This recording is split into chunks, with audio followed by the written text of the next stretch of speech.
Ladies and gentlemen, you know him from his comedy specials, from Netflix, from The Tonight Show with Jimmy Fallon. Ladies and gentlemen, Eric Neumann!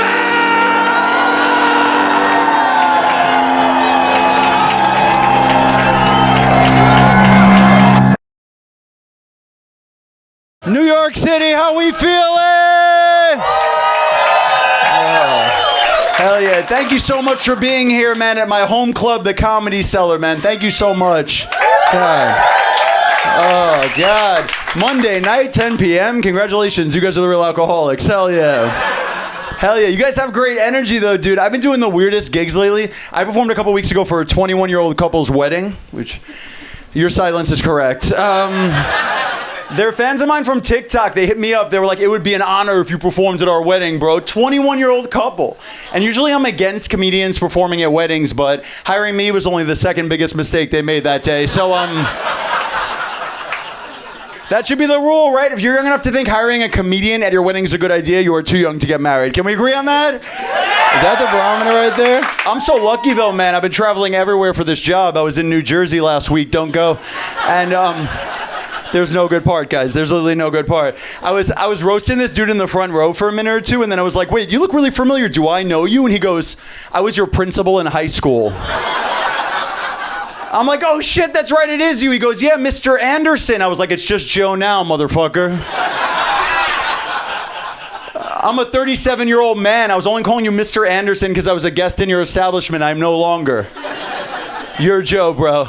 And he goes, I'm just kidding with you, Eric. I was like, it's Mr. Neumann. So, show a little respect there, little Joey. But, yeah. I run into so many people I've known from the past doing this job. Like, I was walking out of the Comedy Cellar the other night. This girl followed me. She goes, hey, were you a camp counselor in New York City for a while? I was like, yeah, for many years. She goes, oh, my God. I was your camper when I was 5 years old. I'm like, how old are you now? And she was like, 23. So I had sex with her. I had to close the loop on that one, right, sir? Just a nice full circle camp story if I've ever seen one, you know? Just for the nostalgia, I had to do it, you know? She was like, this is so crazy. I've had a crush on you my entire life. I was like, me too.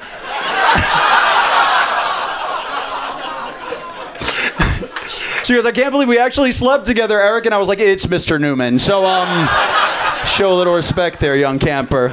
I met her dad. We went to dinner for the first time with her family. And I just want to say, when it comes to politics or social issues, I'm very open-minded. I don't care, you know. But I met her dad, and he was very tolerant and woke. And I have to be honest, I lost a lot of respect for him. Your dad shouldn't be more woke than you are. You know, it goes against the natural order of things. Like, I want a girlfriend who's going to pull her dad to the side at dinner and be like, Dad, you can't say those things. That's the girlfriend I want. Instead, I said a few things and her dad pulled me to the side and he's like, Eric, you can't say those things. I was like, dude, what the fuck is your problem? You're 75 years old. Act your age. What's next, Grandpa using the correct pronouns? Like, yeah, Vietnam was tough. We lost a lot of good they-thems out there. It's like, shut up, Grandpa. Shut up. I was talking to this couple in the front row the other night here at the Cellar, and I was like, how long you guys been together? And they were like, 3 years. And I was like, what was the story? And the guy goes, we met in Toronto at a bar, and I had another girlfriend at the time. And the crowd was like, oh shit, it's gonna get crazy. And I was like, where's your ex-girlfriend now? And he goes, she died. And that's exactly how that crowd responded. And comedians are such narcissists. My first thought was, why would you bring this shit up now and ruin the momentum of my show? But then I snapped out of it. I was like, that's not his fault. That's ridiculous. It's not his fault at all. It's her fault for dying. And his current girlfriend was so pissed, she gave me a look like he's always bringing up this dead bitch. I swear to God. I have two serious ex-girlfriends in my life. There's my ex, and then my ex before that, my ex-ex, or my ex once removed, if you will. Yeah, my ex-ex and I dated for 6 years, and we broke up when we were both 34, and part of me felt guilty. I was like, oh my God, what if she doesn't meet anybody? And, you know, but she did. She's got a husband now. She's got a new baby daughter. I'm so happy for her, you know? God, when that baby was born, man, I was running around showing pictures of it like it was my baby. I swear to God, I was so excited. I was like, look, it doesn't have my eyes. They named the baby Francesca Ferrero, extremely Italian Catholic, which, as a Jew, felt kind of anti-Semitic towards me, you know? They might as well have just named the baby Not a Jew Ferrero. You know, that would have been, I think, a little more accurate. But yeah, I reached out to her. I was like, congratulations on the baby, mazel tov. You know. I go, I'm really happy for you guys. I'd love to send you a gift. What's your home address? And she writes back, yeah, my husband actually knows all about you, and he doesn't like you very much, so we don't want your gift. I was like, he doesn't like me? Technically, I'm the reason he's a dad right now. If I would have committed to marriage, this never would have happened. He should be sending me a gift and a card, you know? Like, dear Eric, thank you for everything you didn't do, you know? Because I didn't have a baby with you, so he could eventually have a baby with you. So technically, that's a little bit my baby. It's a teeny bit my baby. It's like my baby once removed, you know? By the way, people online hated that joke. I got trashed in the comment section. They were like, what a narcissist. You really think that her husband should give you a gift? I was like, no, I think they should give me the baby. It's kind of my baby. Give me that baby. Yeah, I don't know. I feel like I should have a family. I'm 37, you know, like I feel like there's moments throughout the day where I realize I should have a family where it's abundantly clear. Like I was on my couch the other day and my buddy Dan pocket dialed me, but instead of hanging up, I just stayed on the phone and listened. You ever do that? I was like, I'm gonna hear him talk so much shit right now. But it was just him at the museum with his wife and his kid just talking about the fossil exhibit. And I was like, what a fucking boring life this guy has. Seriously. So fucking boring. But then I realized I was on my couch listening to him at the museum with his family. I was so invested. I got 3 urgent calls from my agent at the time. I finally picked up. I was like, dude, what do you want? I'm at the museum with my friend's family right now. Like, give us some space, bro. I don't care what the offer is. I'm at the Triceratops. I don't know. I don't have a family, but I was on the Tonight Show with Jimmy Fallon, so I guess that's something. But yeah. I didn't think you were gonna applaud. I had a good time on the show, but I feel like people have like the wrong idea of how well you're doing in your career as a comedian just because you're on late night TV. Like I did the taping, I felt like it went pretty well. I met a girl after the taping. We hit it off. She thought she was talking to a celebrity. I brought her back to my apartment in Manhattan, which is literally the size of this stage. She walks into my bedroom. She notices like the posters on the wall with Scotch tape and the bed with no bed frame. I swear to God, she looks around the room and she goes, this better be the best sex ever. And I was like, you should go. You remember the doors, right? It's the only door. So please exit quietly. That way. Yeah. I do a lot of jokes about having like a very overprotective mom, and the Tonight Show shared a clip on their Instagram page and they captioned it, Eric Neumann has an overprotective mom. And somebody commented, yeah, an overprotective mom who loves him. And I responded, is that you, Mom? Seriously, how did you create your own Instagram account? I'm so impressed by you. You don't even know how to save numbers in your phone. I scroll through my mom's text. It looks like she's a drug dealer. I swear to God, just all these unsaved numbers. I'm like, who are you protecting, Mom? You know? My mom and I are really close, but on paper, I'm everything she doesn't want. Like, you know, they have like in pregnancy early on, they have those like tests for genetic defects, like Down syndrome, you know? I wish they were way more specific. Like if my mom's doctor was like, it looks like fetus Eric has a good chance of being a 37-year-old single comedian, she'd be like, I don't know if I could go through with this, you know? Yeah. But yeah, I have a decent social media following. That's pretty cool, you know? Sleep with me. And that's how you play a game, guys. Look at that. Let's fucking go. I like this, man. I like this. And which 2/3 of a startup are you? You got a Jewish guy involved, right? You have to have a Jewish guy involved. What, are you Indian? What? Oh, I'm canceled. Thank you for coming to the end of my career, everybody. Are you Pakistani? Come on, dude, make it easy. What are you? Oman. Oman? I don't even know what the fuck that is. Are you Oman also? What are you? UAE. Are you guys dating anybody or no? No? Oh, hang with me after the show, dude. What's your type? Just white.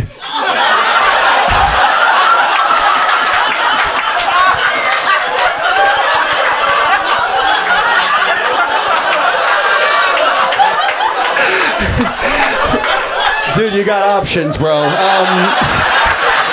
In fact, I think these might be your only options if I'm seeing the room correctly. Unless you want to go gay for this black dude. But And what do you like, sir? You like white also? It depends. Okay, nice. He's got less confidence in himself. He goes, I'm not going to limit myself in any way. Just depends what's out there. What are your names, guys? Abdul, pleasure to meet you. I'm Eric. Ahmed. Oh, nice to meet you guys. Fuck yeah. Still Eric. Yeah. How do you guys know about, how did you guys hear about the show? Google Maps. Yeah. Google Maps.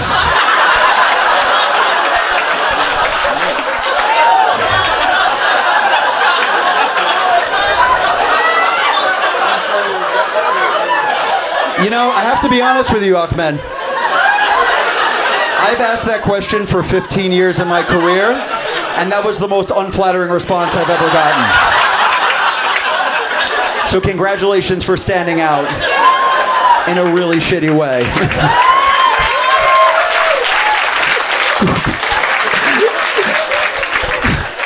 Oh my God. God, I could have been worse. He could have said Uber Eats, I guess.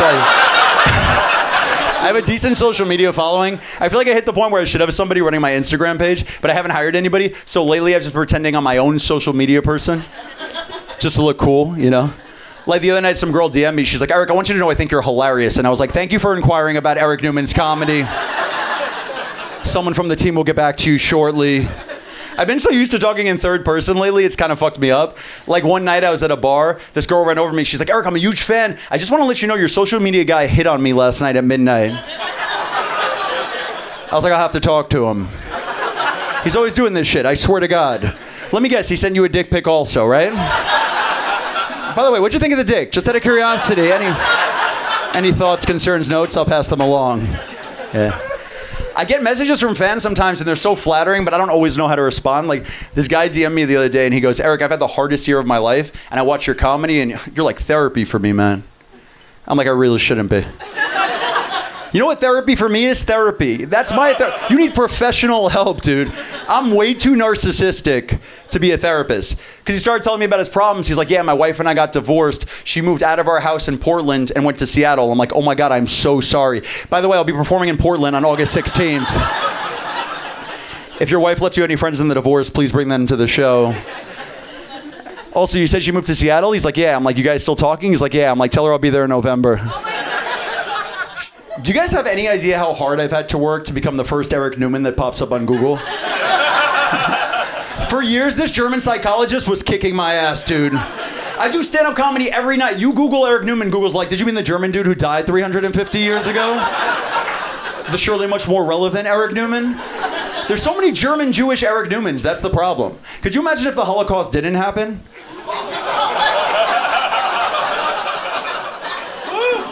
I'd be virtually ungoogleable right now. You know? That's why whenever anybody asks me, if you go back in time, you kill baby Hitler? I'm like, no, I'd kill all the baby Eric Newmans. Everyone, I'd slaughter those infants. Right, Ahmed?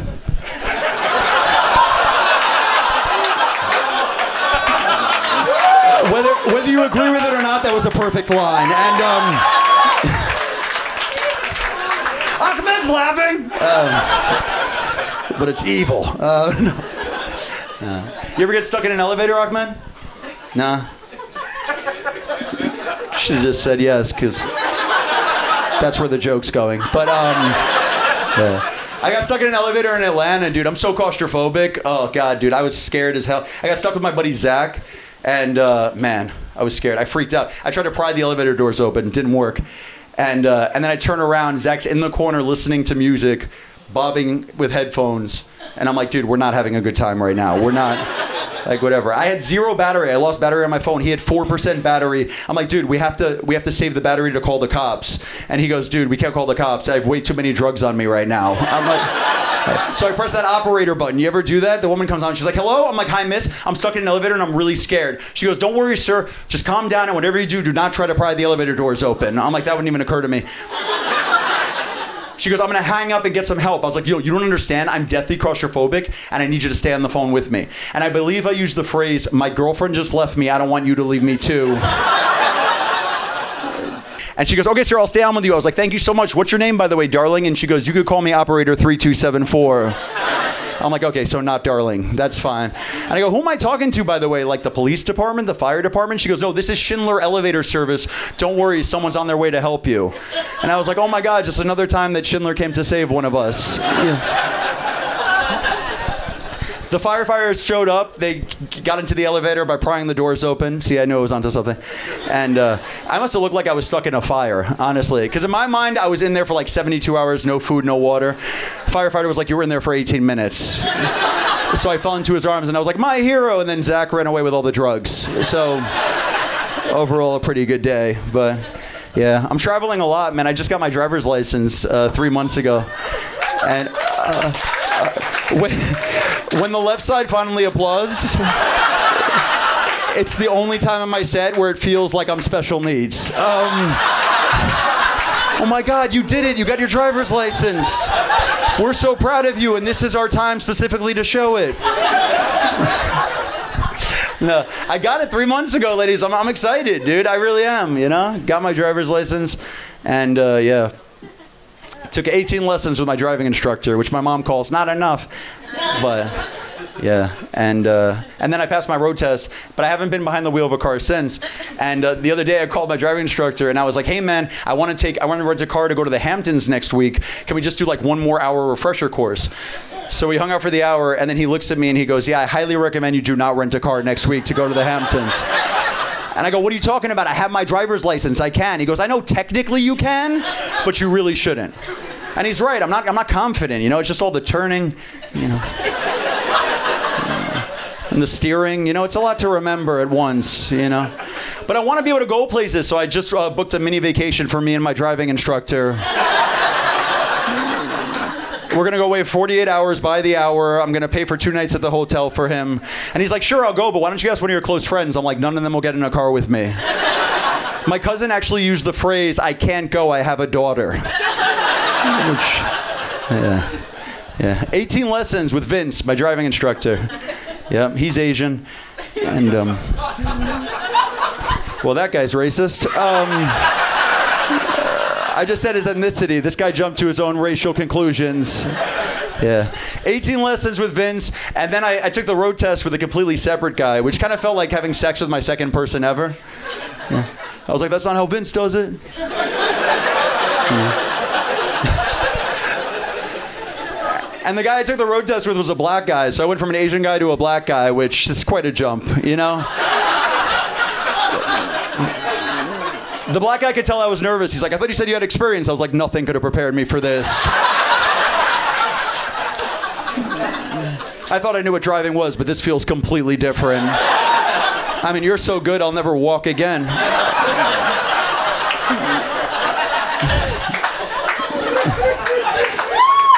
I like how one guy tried to start an applause, everybody else is like, we're good. Here's what I realized. I could go from looking cool to uncool so quickly, dude.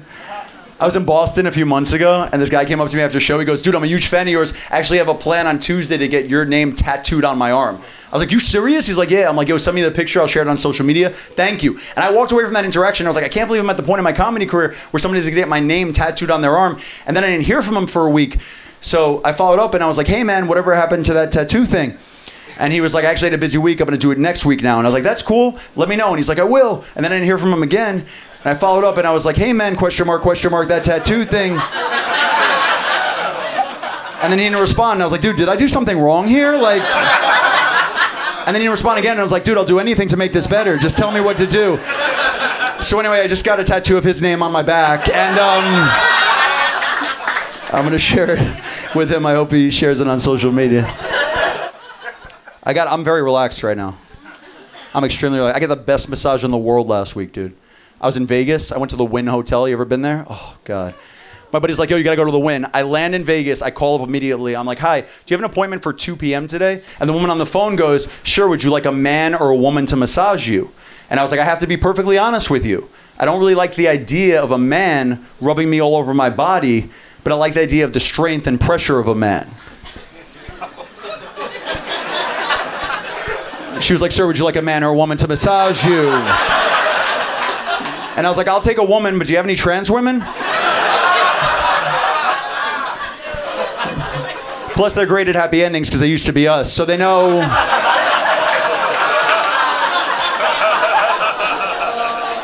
If you're not laughing, you're trans. But are there any gay guys here? Any gay guys? Don't make me start guessing. Oh, their own section. Cool.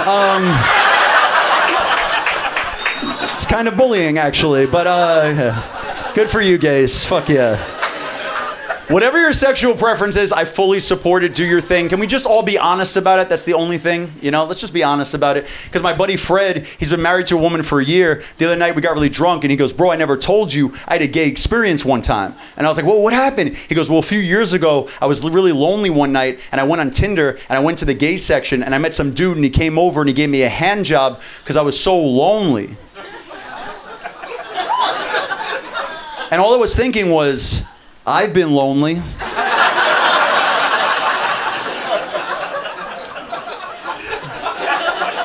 I've never been that level of lonely. Which is weird because I've been so lonely I've thought about killing myself. But never a hand job from a dude. Never. It goes suicide. Gay hand job for me personally. Even if that dude from Tinder came over and he's like, what could I do with my hands to help you out? I'd be like, pick up that gun over there. Put your soft hands around that pistol and squeeze hard. One of my best friends, Steve, is gay, and I've always been so supportive of him. Been like, get that dick, Steve. You know. Tear that ass up, Steve. Take it on the face.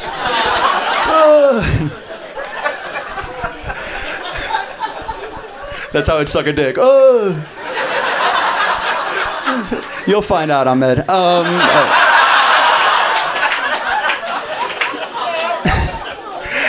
But in my head, I've always been like, I don't understand how any guy could like men, you know? It's just not for me. But I've been dating women for 15 years, and I'm like, I don't understand how any guy could like women. You know, you're difficult at times, ladies. You're a little difficult. There's got to be a small percentage of straight dudes who turn gay because they're like, I just want an easier life, you know?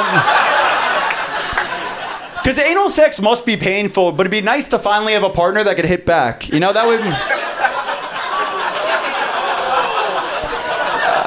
I've taken a lot of hits, I haven't given any, and it would be nice in concept, but yeah. Speaking of women, my almost fiance and I, we're going through a rough patch in that we're no longer together. Which is the roughest of all the patches, folks. Yeah. Man, I truly loved her so much, and I had an amazing time with her, and suddenly it just ended, and that was really tough.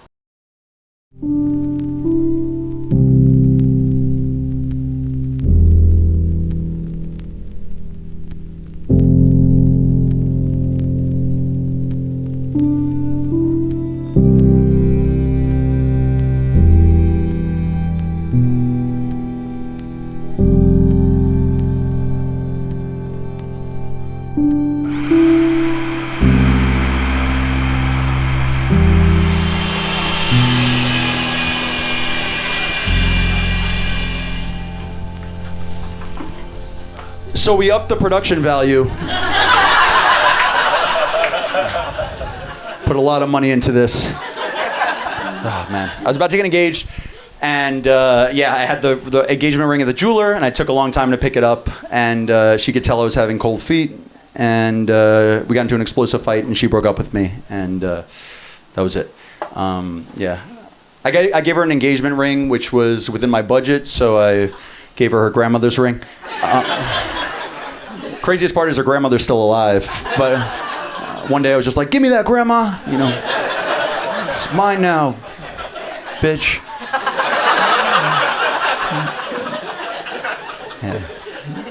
Yeah. Yeah, we were living together. She was like, I'm moving all my stuff out, and then a few hours later she texted me, the job's done, you can go back to the apartment. And I walked in, and that was the moment I realized how little furniture I contributed to the apartment. It was emptied. It looked like it was on the market. I swear to God. I walked in and I was like, I'll take it. And then I was like, wait, I have it. Yeah, there was a TV that my mom gave us, a chair that I found on the street, and a few TD Bank pens that I stole on the counter. And my buddy called me. He's like, dude, you ruined this relationship? How do you sleep at night? And I was like, on the floor. She took the bed also. But yeah, I was heartbroken. I didn't have any furniture. I went to my mom's place, and my mom gave me the biggest hug by the door, and I felt so loved and comforted. And I was like, oh, thank God, Mom. And then 10 minutes later, my mom and stepdad got into their first argument, and I was like, homelessness can't be that bad, you know? My ex and I, we applied for the lease together for the apartment, and she had a full-time salary job, and then I had to apply for the loan again. And I'm a comedian, so I write off most of my stuff. So it looks like I only make like $4,000 a year, which is crazy because I make at least double that. Yeah. So the landlord was like, "You could send assets instead," and I was like, "What's an asset?" And do I have any assets? And here's what I sent them. I swear to God, I sent them a link to my Tonight Show set and my Instagram handle. And you're not gonna believe this, but they rejected me. Which was even more hurtful because it's like they watched my stand-up and they was like, "There's no way he's gonna be able to pay rent for this. He's not gonna pay rent on time. No way." Yeah, it was a really tough breakup, you know, but my friends were there for me. The friends she doesn't like were there for her. Girls, you know what I'm talking about. You all secretly dislike each other, you know. No, because the whole relationship, she was like, "Katie's so annoying. She's always asking me to hang out. She's so annoying." Then we broke up and I was like, "Who you been staying with?" She's like, "With Katie. She's been wonderful." But that's what happens. I don't blame her. We got together within 2 months. We were like, screw our family, screw our friends, screw the entire world. All we need is each other. And then we broke up and I was like, I wonder how my 5th grade math teacher's doing. I miss Mrs. Applebaum so much. I want to connect, you know? It takes a lot of friends to dig you out of that heartbreak hole, dude. You got to call in the reserves. I had a lot of 3rd string friends suddenly get a lot of playing time. Like my buddy Chris, I cut myself off from him because he was weirdly jealous of me having other guy friends. I was like, this is weird, we can't talk. But then I was heartbroken. I was like, I miss Chris. Let him take me to coffee for an hour and compliment me. He'll be my narcissist companion. My narcissistant, if you will. He goes, "Don't worry, bro. When you're making $1 million, she's gonna regret it." I was like, do we really have to wait that long? Can't she regret it a little sooner, like at $8,000 a year after taxes? Yeah. She called me up. She was so mad. She's like, "I made so many sacrifices for you in the relationship. I quit my job for you." I was like, "I went to the Ed Sheeran concert for you. I never said the word retarded in front of your friends." I feel like that's... I'm in my 30s. I'd hold back a lot, you know? She was like, "I can't be with a misogynist, Eric. You're a misogynist." And I was like, "You've known that for a year." She goes, "My friends think you're a misogynist." I was like, "They're women. What do they know, you know?"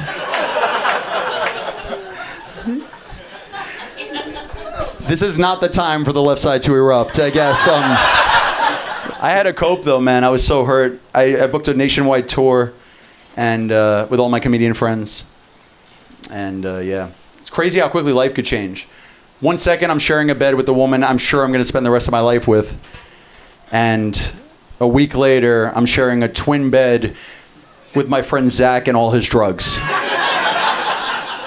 So, Zach was there for me the whole breakup, man. He was great. We went all around the country, and we were at a hotel one day. By the way, I don't know about you guys. When I'm in a hotel, I always leave my luggage out and open and the clothing inside. And Zach passes by, and he goes, "Bro, you got to put your clothing in the drawers to make it feel like you're more at home." I was like, "Yeah, that's what I want, to pretend like I'm living at the Red Rooster and on the highway." Also, how fucking dumb do you think my brain is, dude? Seriously. It can't be tricked that easily. You know, I've never woken up in a hotel room and been like, do I live in Boise? I don't know, dude. My brain needs more evidence, you know? I need to, like, pay local taxes, donate blood, join a synagogue, or, you know, start a synagogue. It's Boise, so become the first rabbi of Boise. Yeah. I was so angry about the breakup. I was like, I'm never giving this girl the slightest bit of attention ever again. I'm not wishing her congratulations on her job promotion. I'm not wishing her a happy birthday. Nothing. I'm just going to write 45 minutes of material that's going to be the basis of my next special. But after that, not a whisper from me. Also, she kicked me out of her Hamptons house when we broke up, and I had a cold sore on my lip, which sucks. I couldn't even kiss her goodbye. I so badly wanted to be like, here's something that you'll remember me by forever. And my ego was so hurt. I was like, if she doesn't want to be with me, screw her. I can replace her in one day. And then I looked in the mirror and I was like, in a few weeks, when my heart and herpes heal.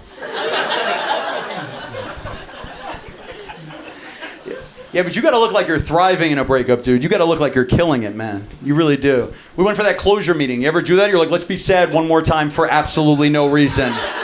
We've been in Central Park. She's like, what have you been up to? I wasn't gonna be like, I've been in bed every night eating cookies and crying because I miss you. I wasn't gonna say that shit, you know? She's like, what have you been up to? I was like, I started and finished medical school. She's like, it's been 3 weeks since we broke up. I'm like, see how much you've been holding me back? Do you understand now how much I could have accomplished without you? She was stone cold to me the whole time, and then a puppy passed by, and she was like, oh. I was like, I see what you're doing. She loved dogs, dude. She was obsessed with dogs. I'm not a big dog guy, but man, I gave this dog the pet of its life in front of her, dude. I gave him a full body, deep tissue. I became its acupuncturist in the park. I swear to God. I gave this dog a massage like I was the best trance masseuse in Vegas. I swear to God. I was going at it. Finally, the owner was like, dude, can you please stop touching my dog?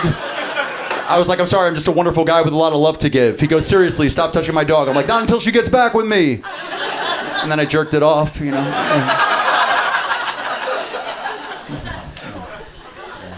I understand why she loved dogs so much. You know, they had a lot in common. Sometimes she would also sleep 15 hours a day. And so when we broke up, I was like, how you been since we ended things? And she was like, I've been in bed every day, all day. And I'm like, so this breakup hasn't affected you at all? She fell asleep all the time. During my favorite movies, that pissed me off. I tried to show her Shawshank Redemption. She never saw Shawshank Redemption. Best movie of all time. Hey, that's where I want people to get really excited. Shawshank, we've been waiting for it! She fell asleep 5 times during the opening scene. It would have taken us as long to get through Shawshank as it took Tim Robbins to escape from Shawshank. She tricked me, dude, because I first met her, she was like, I'm 25, I hate to party, and I was like, fucking jackpot. I didn't realize I was gonna literally be her hospice nurse. Just bring her food and water in bed, making her feel cozy in her final days. The only time we were out past 10 p.m. is when we were at urgent care. That was literally the only time. And when she was sick, forget it, man. Different. I remember one time she had the flu. I went to her apartment. I scrubbed her floors. I did her laundry. I made her food. Here's the kicker. I had the flu also. I just became this woman's caretaker, you know? And she ruined every romantic moment in our relationship. Every romantic moment. I remember one time we were in bed together. I looked her in the eyes. I was like, baby, I just want to let you know that I thought I knew what true happiness was before I met you. And then I met you and I realized that was bullshit. This is real happiness. And you changed my life. And I just want to say thank you so much. And she looked back and she was like, I'm really gassy right now. I'm like, all right, romance ruined. Yeah. She was on antidepressants, which I don't judge at all, by the way, but she told me almost immediately. Like on our 4th date, she was like, I just want to let you know I'm on antidepressants, which makes it impossible for me to come. Which is crazy finding out that all my ex-girlfriends were also on antidepressants, isn't it? She's the only one who was honest with me, but yeah. I was so sad, man, I went through my phone and deleted every picture of her. Everyone. Except the nudes, obviously, you know? Ladies, guys, keep the nudes. I hate to tell you, we keep the nudes. You keep the jewelry, right? You keep the jewelry. We keep the nudes. So just remember, ladies, if you sell the jewelry... I'm kidding, I would never sell my ex-girlfriend's nudes. I show them to my friends for free. I was so sad, but there was this moment in the breakup where I realized I was getting better. It's when my mom's calls started to annoy me again. That was the moment. Because when we first broke up, I was calling my mom every second. I was like, Mom, I'm so sad. Please be there for me. I'm so hurt. And then one day I was walking through the park. I looked at my phone. I noticed my mom was calling, and I was like, ugh. And I was like, I'm back, baby. I'm fucking back. She's annoying again. I feel like myself. I'm starting over now, dude. I was texting with this married woman recently. And thanks for coming. No, it's just... I didn't know she was married. I had no idea. We got drunk one night. We sexted. I swear to God, I got a text from her husband the next day. He goes, I caught my wife. I know what you guys did. And I now have a picture of your dick, which I'm going to send to your agent. He checked my website, got my agent's name, threatened to send a picture to my agent. Here's the most fucked up part. I fired that agent like 3 months ago. So now he's just going to get a picture of my dick also. That agent is more pissed at me than that girl's husband is right now. The agent would be the one to leak my dick to the internet. By the way, if he leaks my dick to the internet, part of me would be like, oh, now everybody knows what my dick looks like. But the other part of me would just be happy he finally did something to promote me. You know, like... He didn't done shit for me in 6 years. It was always me getting work and then giving him commission for it. But he can't take 10% of my dick. Because my rabbi already did that when I was a baby. So...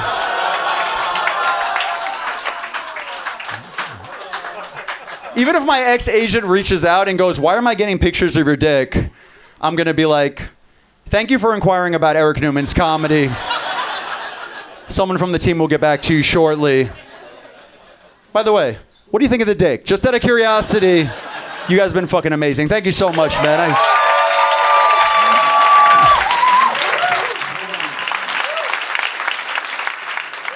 So we're compiling a list of L's, which is a list of losses, and what it is basically the top moments when I was made to look like a big fool and loser in my breakup. All right, number one. Number one, me trying to pick up the engagement ring and then finding out that her mother already had her brother pick it up. Okay. All right. Number two, showing up at her friend's building where she's staying unannounced, asking the doorman to call up, the doorman then telling me, oh, she'll be right down, me somehow sitting down believing that she's on her way down, and then 10 minutes later getting a text message, what are you doing here? Go home. That's number two. Okay, let's look at three. Here we go. Number three. What's number three? Number three. Definitely calling each member of her family today after the break.